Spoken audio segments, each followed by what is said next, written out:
Welcome to FDS MTG News tonight for May 10th, 2023, and boy do we have a big one for you. This week, to the news.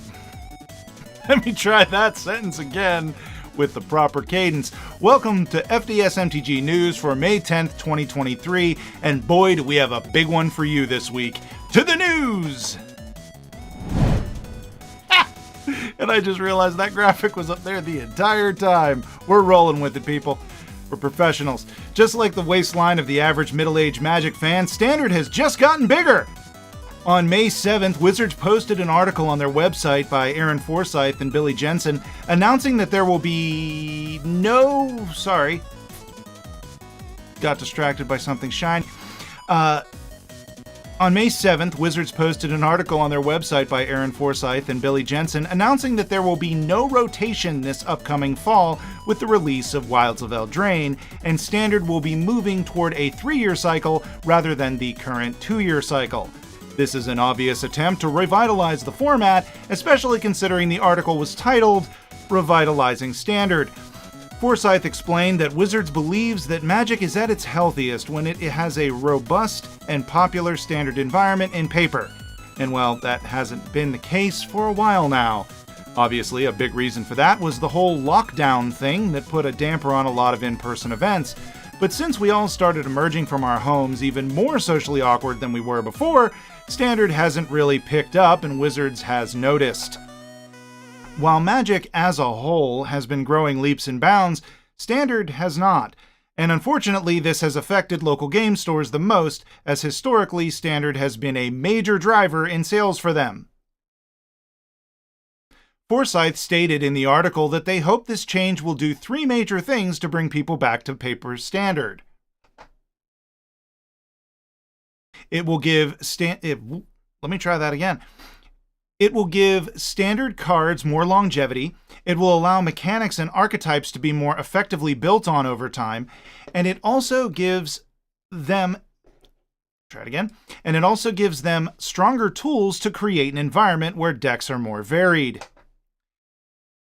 But he never mentions the Loxodon in the room of Arena. He does mention that Arena will follow the change, but conveniently ignores its obvious impact on paper Standard. By the way, Alchemy won't be following this change. A majority of Standard play has moved to Arena. That, other than the whole lockdown thing, is a major reason Standard is languishing in paper. They are literally cannibalizing their own player base.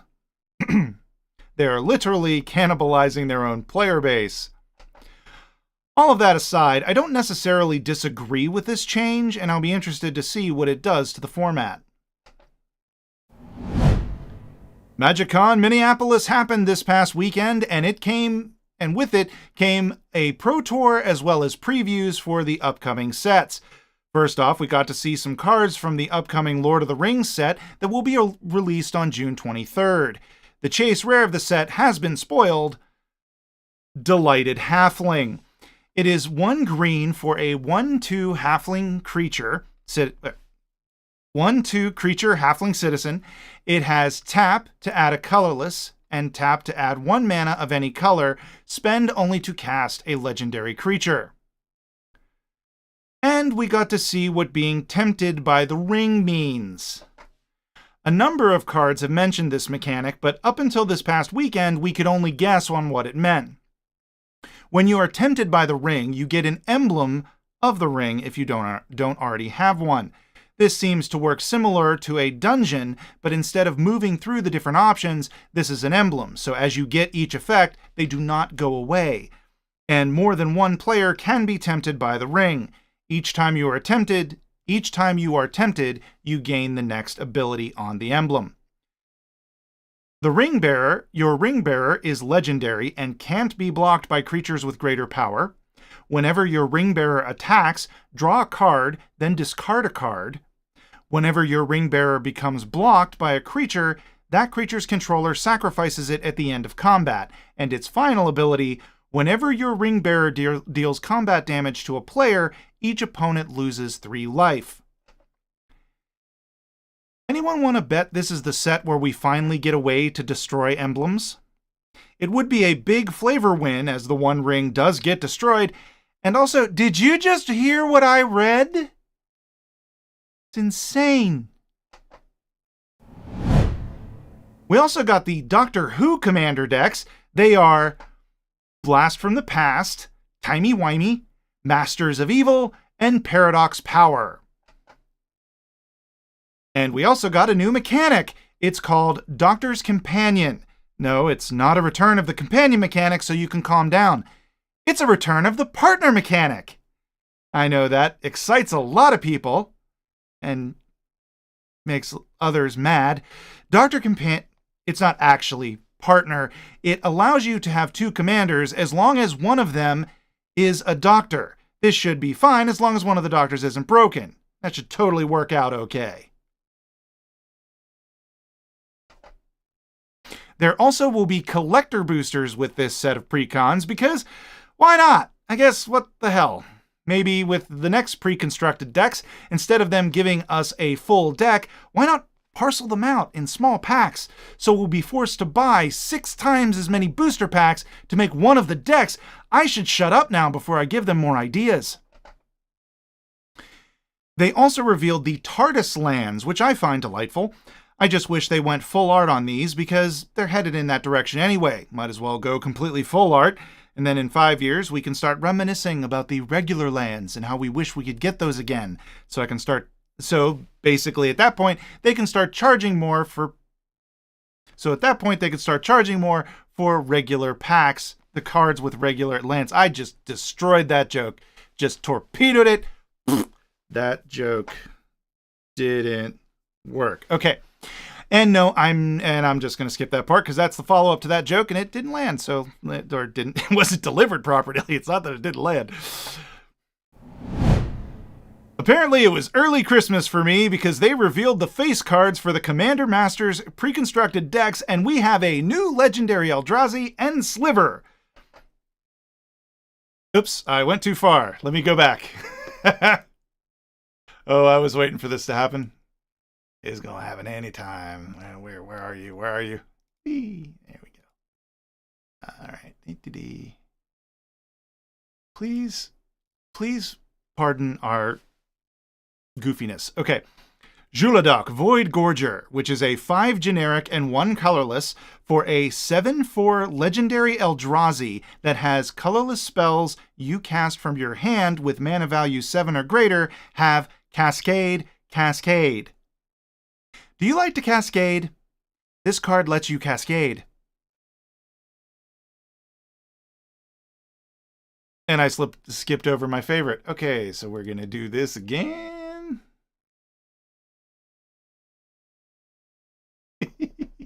Oh, God. I am just all over the map. Where is that? No, that's the TARDIS lands. There we go. It was only a matter of time before everything went this sideways.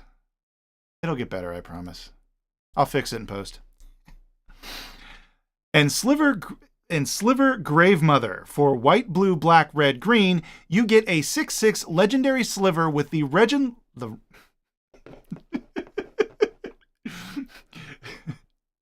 the Reginlul. Let's start at the beginning, ladies and gentlemen. Okay. For white, blue, black, red. See, this is part of the reason why I wanted to do it live, because I have silly fun while I do this, and I don't mind that I screw up. Eventually I might get to where I deliver it like a professional news person that doesn't screw up, but I doubt it, and I have fun, so screw it. For white, blue, black, red, and green, you get a 6/6 legendary Sliver with the legend rule doesn't apply to slivers you control. Each Sliver creature card in your graveyard has Encore X, where X is its mana value, and then this card itself has Encore 5. Encore is the mechanic where you pay the cost It is the mechanic where you pay the cost and then you exile the card from your graveyard and then create a token copy for each opponent. And that token attacks, and then the token attacks that opponent if able. It gains haste, and then you sacrifice those tokens at the beginning of the next end step, and you can only activate it as a sorcery. Right, now let's see if this works. Yay! Okay. Commodore Guff was revealed as well. For a generic mana, blue, red, and white, you get a legendary planeswalker Guff with 5 loyalty. It has a static ability where at the beginning of your end step, put a loyalty counter on another target planeswalker you control. It has a +1 ability where you can create a 1/1 wizard creature token with tap, add a red, spend this mana only to cast a planeswalker spell. It also has a -3 ability where you draw X cards and Commodore Guff deals X damage to each opponent, where X is the number of planeswalkers you control. And the final command, it is a very fine commander. And the final commander is Onyxia, Hand of Erebos. For 2 generic, a white, black, and green, you get a 4/4 legendary enchantment creature Demigod with Menace, and other enchantment creatures you control have Menace. Whenever Onyxia enters the battlefield or attacks, exile up to 1 target non-aura enchantment card from your graveyard. Create a token that's a copy of that card, except it's a 3/3 black zombie in addition to its other types. Arena is coming to Steam! On May 23rd, Arena will be arriving on Steam, so you can chuck the Epic Games Store into the sun and start using Steam instead. And you'll be able to easily put it on your Steam Deck now. We are getting another Secret Lair Commander deck called Cute to Brute, which includes 42 double-sided cards, the front face done in a cute style while the backside is done in a more dramatic and brutish style. It is available for $149 US. Let's see if they can get this one out the door in less than a year. And for all of you Vorthoses out there, or Vorthonians, whatever, Ashiok is coming back Ashiok is coming back and will be in the Wilds of Eldraine. Some folks were disappointed that our favorite Nightmare didn't show up during the Phyrexian situation, since they seemed so intrigued by them when they got all up into Elspeth's dreams. But it seems we are getting them in the Wilds of Eldraine to kick off the next leg of the story that I hope they handle a lot better than they have handled the story up till now. Oh yeah, we also got the art for Sir Ginger, and I forgot to put it up here. I'll find it in the chat portion. And I am very curious about this new art for Sir Ginger because I gotta know, do you get to make a food token when it dies? That would be kind of awesome.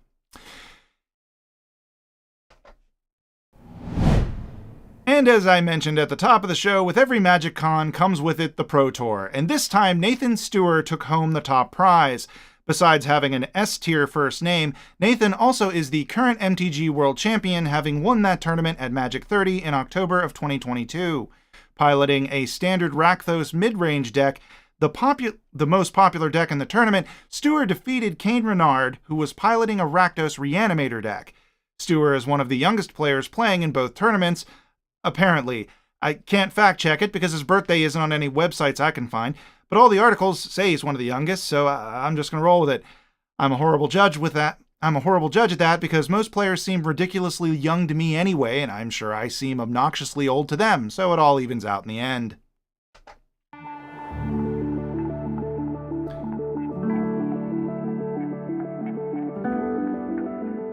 Well, that was fun. Oh my god. That was silly. All right, chat, let's see what we got. We got whoop whoop whoop whoop. Joe Smith. Whoop. And TCG dude. Whoop whoop whoop ninja. Yep. Cheers for some magic news. Awesome. Loxodon in the room. Well played, sir. Yeah. I always I get so nerdy with those kinds of little things, I'll admit. The show is now off the rails. Yeah, I was waiting for it. I spent a significant amount of time setting up the stuff for the show, and yeah, as you can see, it I had a feeling. Newscasting is not an easy job. You're doing fine, Broham. Thank you very much, TCG dude. Yeah, I had a feeling today would that would happen, just because, like I said, I was setting everything up. And I think this is the set. I think this is the situation. Some little things might change, but for the most part, this is the set. I'm not planning on moving any more furniture in here. So, yeah, so we're pretty much at the point where, and that's the Chris O says, this is what happens when things are live. Yeah, and to be honest, that's actually part of the reason why I wanted to do it like this, because I kind of wasn't kidding when I was making the joke in the middle of it all. I do have fun when I record these, and I figured to share it, you know. I know I haven't been able to go back and edit any of the previous episodes to drop them as regular episodes. I'm going to try this week to actually do that. Because I just need to get the workflow set up, and I needed to get the set figured out and everything. And I had a lot of other stuff going on. So hopefully this week I can get it edited out. Of course, I'm going to have a lot to edit out. I accidentally showed the new thing before the show even started. So yeah, I need to tweak some little things. So yeah, we'll see if I can fix it. And also I forgot the Sir Ginger bit.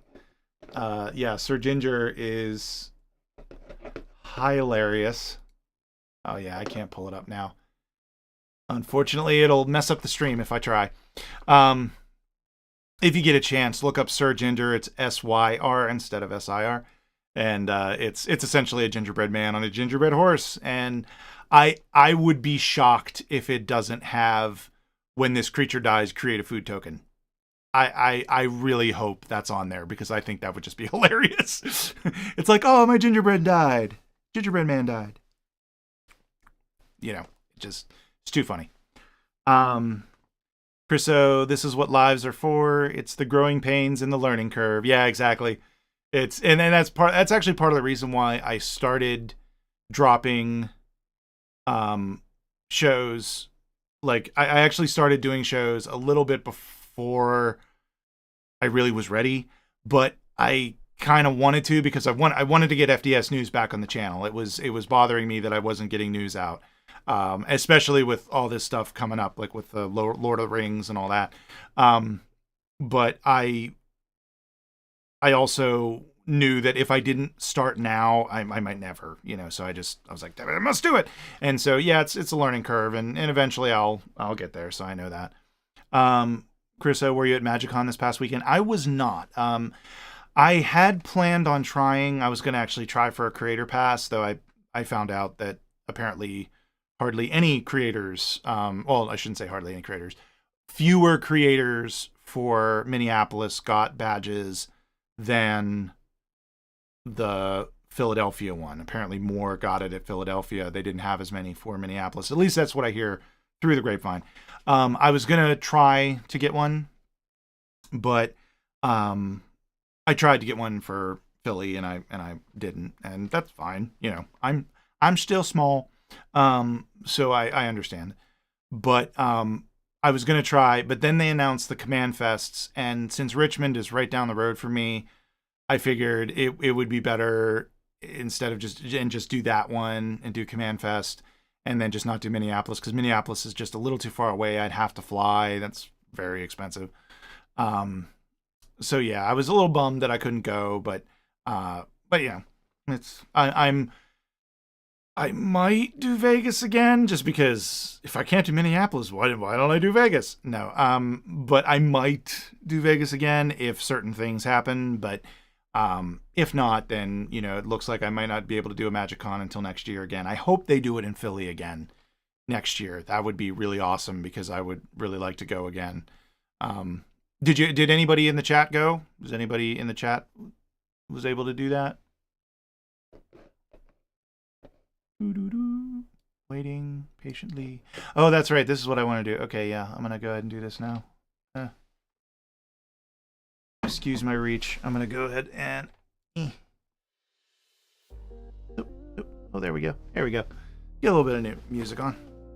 That way it's not just complete dead space. Hopefully it's not too loud. Oh, you did go to MagicCon. Did you have fun? And now we wait patiently for my stream delay to kick in. it was amazing. Like I had a ton of fun at Vegas, at Magic 30, and at Philly. I had more fun at Philly, I'll be honest. Philly, they had a little bit more together. They were a little bit more together, and I hope Minneapolis was good. It was definitely bigger than. Oh, really? Really? I heard. Now, granted, this was before the event occurred, so this may have been through the grapevine. I heard that it was a smaller venue, but that's awesome. I hope they continue doing it at large venues, because having the tournament space, like particularly having the Pro Tour separate, was kind of a good idea. Having the tournament space in a different area, like where you could do like the pre-releases and the drafts and all that stuff, that was separate. That was good. Chris O, it was a great con with a ton of people. They realized the command zone should be free. Yeah, that I think that was one of the most aggravating things. And this actually was something that it frustrated me a little bit with Command Fest. They did a poor job, or maybe they meant to do this. They made a poor job of making it clear that you didn't need a badge to go to Command Fest. You just couldn't go into the command play area. So essentially there was no free play area. Like, you just had to find a table and hope you didn't get kicked off when they launched a draft or something.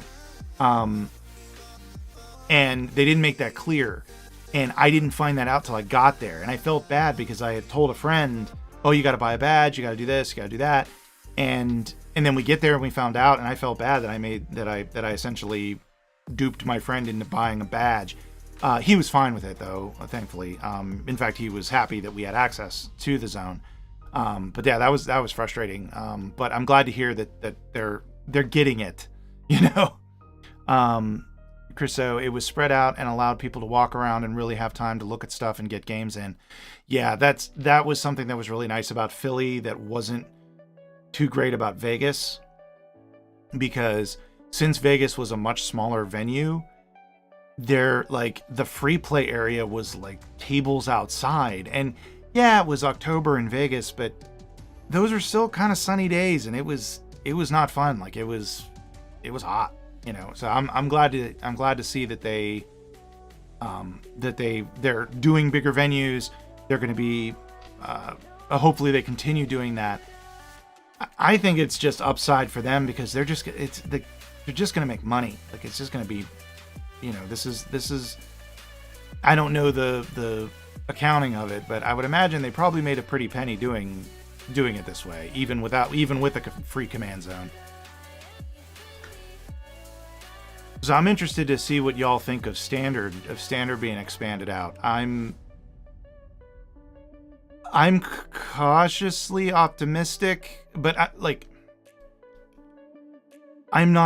I'll be honest, I'm not a fan of standard. I actually never have been. I've never liked the idea of my cards not being playable, like my cards, you know, going away. I've just never liked that. So I got into standard a little bit around Ixalan. Might have been Rivals, I think, was when I got into it briefly. And then I just fell back into drafting and modern and all of that. And of course, Chris O, and of course I spent money on stuff to bring back home on the plane. Yeah, that was the funny thing. So I obviously flew to Vegas because I'm in Virginia, so you know, it's like that's a distance. And forgive me, by the way, this is the Wild Bills that I got thing. I'm going to drink out of my dainty metal straw. Excuse me. Yeah, I went to Vegas. I flew to Vegas, and I drove to Philly, and Philly, like, with Vegas, because I flew and because I had a limited amount of space to bring stuff back, I ended up not spending a lot of money there. I was I was overly cautious, and plus it had been a long time since I had flown, so I was I was a little extra nervous about that. So flying back, I packed light. I didn't do a lot. Philly was another thing because I had a van. In fact, my wife said you better not fill up this van with Magic cards. I was like, I'll try not to. And I succeeded for the most part. TCG dude at Chris, cheers, mate. I have not attended any Magic events outside of an LGS pre-release. I recommend it if there's one near you. Like if you're on the fence, you're not sure. Definitely check out a Command Fest, especially because they're apparently still free to go to, at least as of this point. But one thing I will give them, jumping back real quick to the Command Fest situation, to their credit, they do give you product, like you get packs and you get stuff, so it kind of evens out. It kind of makes it, and then also you do get that access, which I still think should be free. But anyway, Chris, I think overall, or TCG dude, I think overall the change to 3/2 is better for the game, mainly for new players. I do agree. I do think Standard is going to probably grow a little bit because of this, but I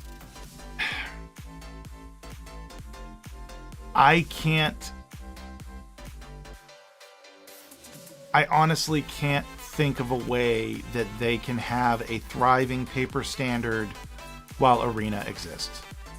I really can't, because Standard, at least in my experience, Standard has always lent itself to more spiky players who aren't necessarily collectors, and again, this is my experience of who I've met, who I've known to play Standard, that sort of thing. They tend to be more competitive, just because they tend to be more invested in the game. They're interested, they want the meta to change on a regular basis, because they're interested in solving new puzzles as Standard rotates. And so what happens, what I think is those type of players naturally gravitate towards Arena, because they're able to jam a lot of games in a short amount of time and for a little bit of money. Where, I don't think that they're necessarily going to bring Standard back to the heyday that it was. I think that Magic Arena has fundamentally changed the format structure of Magic. Honestly, I think the only way they can bring paper Standard back and have it be vibrant is if they make Arena, Alchemy, and Historic only, and not have a paper matched format. And I don't think they want to do that. I'm going to be interested to see what happens to Pioneer when Pioneer gets fully on Arena. Like, is Pioneer going to dry up? I could be wrong. I could be way wrong on all of this, but I'm going to be interested to see what happens and how it goes. Chris O, TCG dude, if you can, I definitely recommend it. I would definitely recommend it. It's such a great vibe, and the MTG community is amazing. I second that. It is a lot of fun. It's one of those things where it's when I sit at home reading about Magic news, making content, whatever, there's often a lot of discourse, and there's a lot of like, oh geez, who said what to piss off who, whatever, within the social media, Magic social media. And a lot of times it can create bad feels, and especially, or even just watching videos on YouTube where they're saying like, Wizards did what? They sent Pinkertons to who? You just get all this, But then when you go to an event like this, it's like, I'm with my people. You're with the people who love the game, and it's just a lot of fun. If you've ever been to a comic convention of any kind, it's like that. Just everything's Magic, and for me, that's awesome. Like that's I love it. That's why I try to go to as many as I can.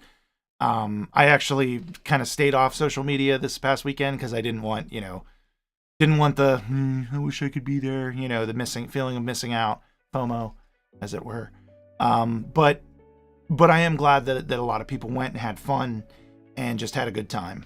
You can hear I'm starting to lose my voice because of reading, because also I practiced, and that's the really funny thing about how borked that went. I practiced this like 3 times before I started. Oh geez, I need to find I need to create a back button so that way I can undo anything that I did. Chris, it's very rare to be in a community that's so accepting no matter your background or anything. This is so true. We excuse me.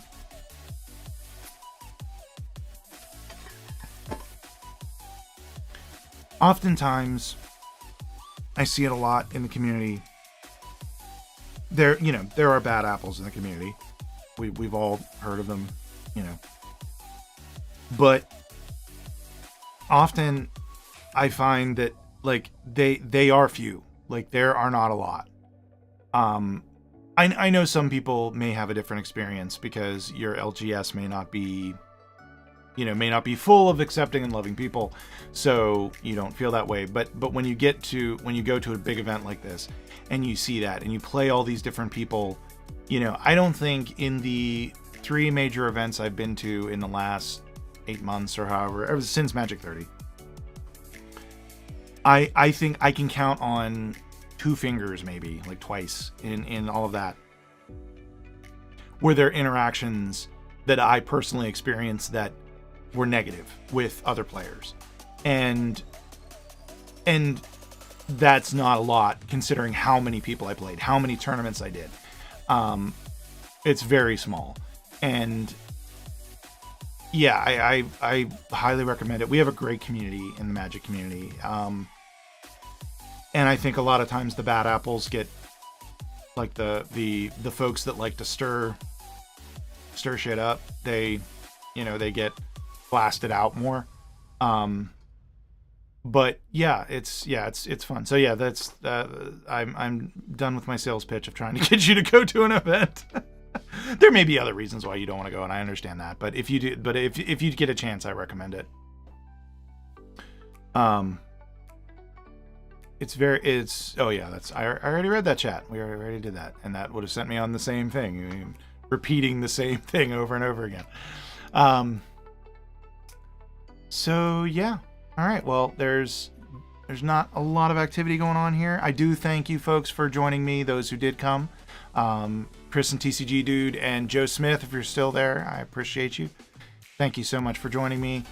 So let me let's do this officially so I can edit this together, hopefully.